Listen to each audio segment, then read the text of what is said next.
अस्सलाम वालेकुम viewers, welcome to my channel. कैसे हैं आप सब? उम्मीद करती हूँ खैरियत से होंगे।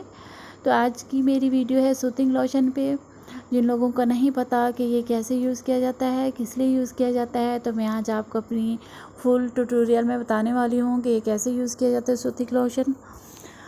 तो मेरे पास है जी soft touch soothing lotion Golden Girl Cosmetics की तरफ से है। ये बहुत ही फेमस कंपनी है। इस कंपनी के पहले भी मैं प्रोडक्ट्स के रिव्यू दे चुकी हूँ।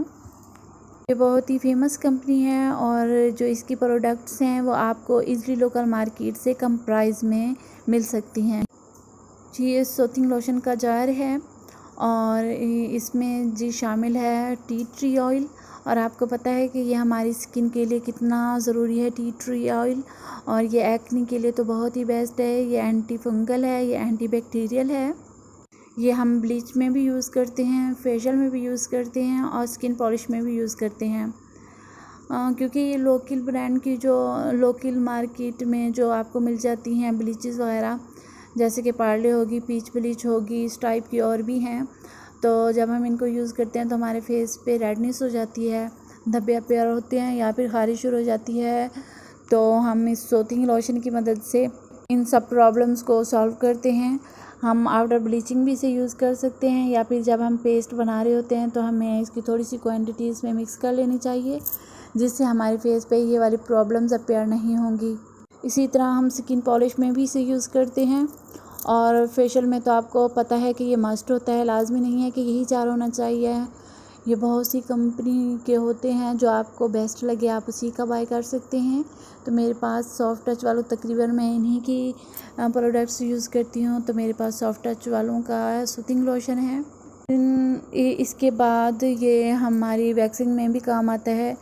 जब हम वैक्स करते हैं तो उसके बाद हमारे जिस्म पे खारिश शुरू हो जाती है या फिर जलन हो रही होती है, फिर रेडनेस हो जाती है, तो फिर हम वैक्सिंग के बाद भी इसे यूज़ कर सकते हैं। हमने थोड़ी सी क्वांटिटी लेनी है और कुछ देर लगा के उसके बाद हमने वॉश कर देना है। इसके अलावा मैं आपको बताती हूँ कि ये कहाँ से बाय कर सकते हैं। ये मैंने बाय की थी 150 की, तो आप इजीली लोकल मार्केट से इसे बाय कर सकते हैं। और सबसे अहम बात ये जो है ना, ये एक्ने के लिए भी बहुत बेस्ट है। तो उसका तरीका मैं बता देती हूँ। कुछ लोगों के फेस पे ब्लैक हेड्स हो जाते हैं और मोस्टली नोज़ पे होते हैं, तो उनको निकालना बहुत मुश्किल होता है। तो हमें पहले अपने फेस को स्टीम देनी पड़ती है। जिनके पास स्टीमर अवेलेबल होता है तो वो उससे फेस को स्टीम देते हैं, जिससे ब्लैक हेड्स वगैरह ईज़िली निकल जाते हैं। लेकिन कुछ लोगों के पास स्टीमर नहीं होता तो वो एक बॉल में पानी लेके उसे बॉयल करके एक टॉवल से अपने फेस को स्टीम दे सकते हैं 3 से 4 मिनट तक, उससे ज़्यादा नहीं देना। ये ऑयली स्किन होती है तो उनके लिए 2 से 2.5 मिनट ही काफ़ी होते हैं स्टीम देने के लिए। तो उसके बाद आपके जो ब्लैक हेड्स होते हैं स्टीम के बाद वो ईज़िली निकल जाते हैं। तो उसके बाद आपने क्या करना है, थोड़ा सा लेना है, देखें कितना सा लेना है मैं आपको बता देती हूँ। आपने थोड़ा सा सूथिंग लोशन लेना है।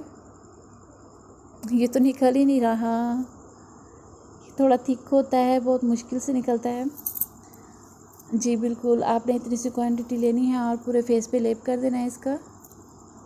अभी ये नहीं, इसे रब नहीं करना और ना ही इसका मसाज वगैरह करना है। बस जैसे इजीली लगाते हैं हम डे क्रीम, वैसे आपने फिंगर की मदद से फेस पे लगाना है और कुछ मिनट बाद आपने वॉश कर देना है। आपने ताज़ा पानी से या ठंडे पानी से वॉश करना है। उसके बाद आपने टोनर लगाना है। अगर टोनर नहीं लगाना तो आपने मड मास्क तो मस्ट है, क्योंकि इसके बाद पोर्स ओपन हो जाते हैं, जो कि मड मास्क की वजह से इसे क्लोज़ किया जा सकता है। तो आपने प्लीज़ मड मास्क लाजमी यूज़ करना है। तो ये थी आज की मेरी वीडियो और इंशाल्लाह मैं कल आऊँगी एक नई वीडियो के साथ। अगर आपको मेरी वीडियो पसंद आई है तो प्लीज़ लाइक एंड शेयर करना मत भूलिएगा। अपना बहुत बहुत ख्याल रखिएगा और दुआओं में याद रखिएगा। अल्लाह हाफिज़।